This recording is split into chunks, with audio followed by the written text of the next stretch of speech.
يا إمام الرسل يا سندي.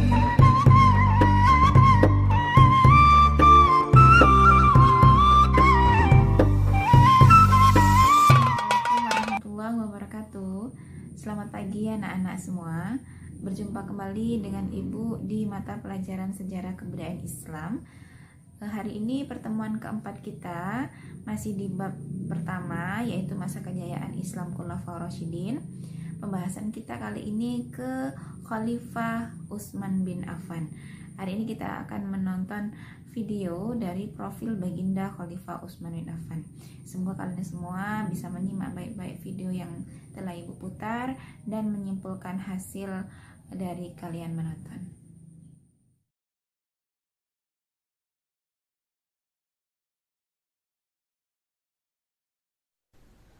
Utsman bin Affan dibaiat sebagai khalifah ketiga pada Sabtu, 1 Muharram 24 Hijriah, 3 hari setelah pemakaman Umar bin Al-Khattab di usia 70 tahun.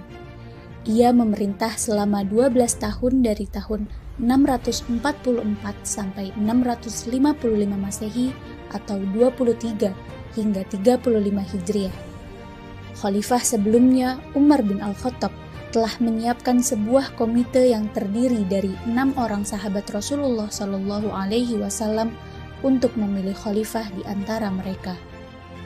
Mereka adalah beberapa orang yang disebut Rasul Shallallahu Alaihi Wasallam sebagai ahli syurga, yaitu Ali bin Abi Thalib, Utsman bin Affan, Sa'id bin Abi Waqqas, Abdurrahman bin Auf, Thalhah bin Ubaidillah, Zubair bin Awam, kecuali Abdullah bin Umar putranya. Setelah Umar wafat, mereka selain Abu Thalhah bermusyawarah. Abdurrahman bin Auf keliling meminta pendapat publik. Jatuhlah pilihan kepada Utsman dan Ali. Di masjid, mayoritas masyarakat memilih Utsman. Beliau pun dibaiat sebagai khalifah. Utsman bin Affan bin Abul As lahir dari keluarga yang kaya dan berpengaruh dari suku Quraisy silsilah Bani Umayyah. Usianya lebih muda 5 tahun dari Rasulullah Shallallahu Alaihi Wasallam. Ia mendapatkan pendidikan yang baik, belajar membaca dan menulis pada usia dini.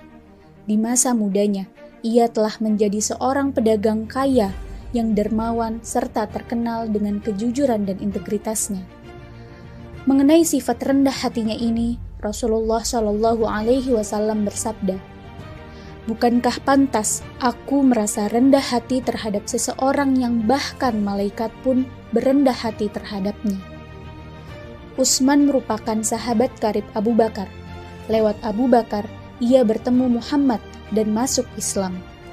Pada zaman Rasulullah Shallallahu Alaihi Wasallam, beliau menginfakkan kebanyakan dari hartanya untuk menolong Islam dan kaum muslimin.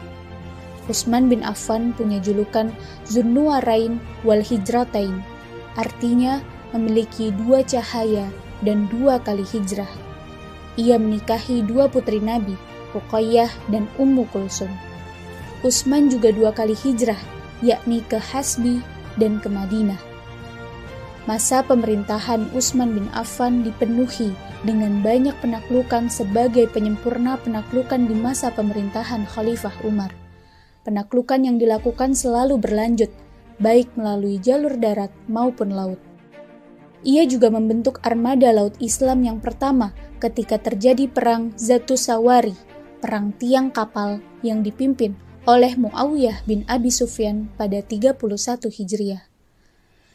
Selama masa kekhilafahan Utsman bin Affan, kejayaan Islam terbentang dari Armenia, Kaukasia, Khurasan, Kirman, Sijistan, Ciprus hingga Afrika Utara.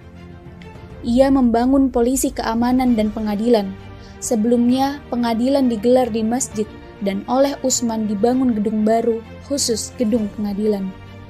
Di bawah kepemimpinan Khalifah Utsman, umat Islam mengalami era paling makmur dan sejahtera. Di masanya, rakyat mampu naik haji berkali-kali, bahkan budak dijual berdasarkan berat timbangannya.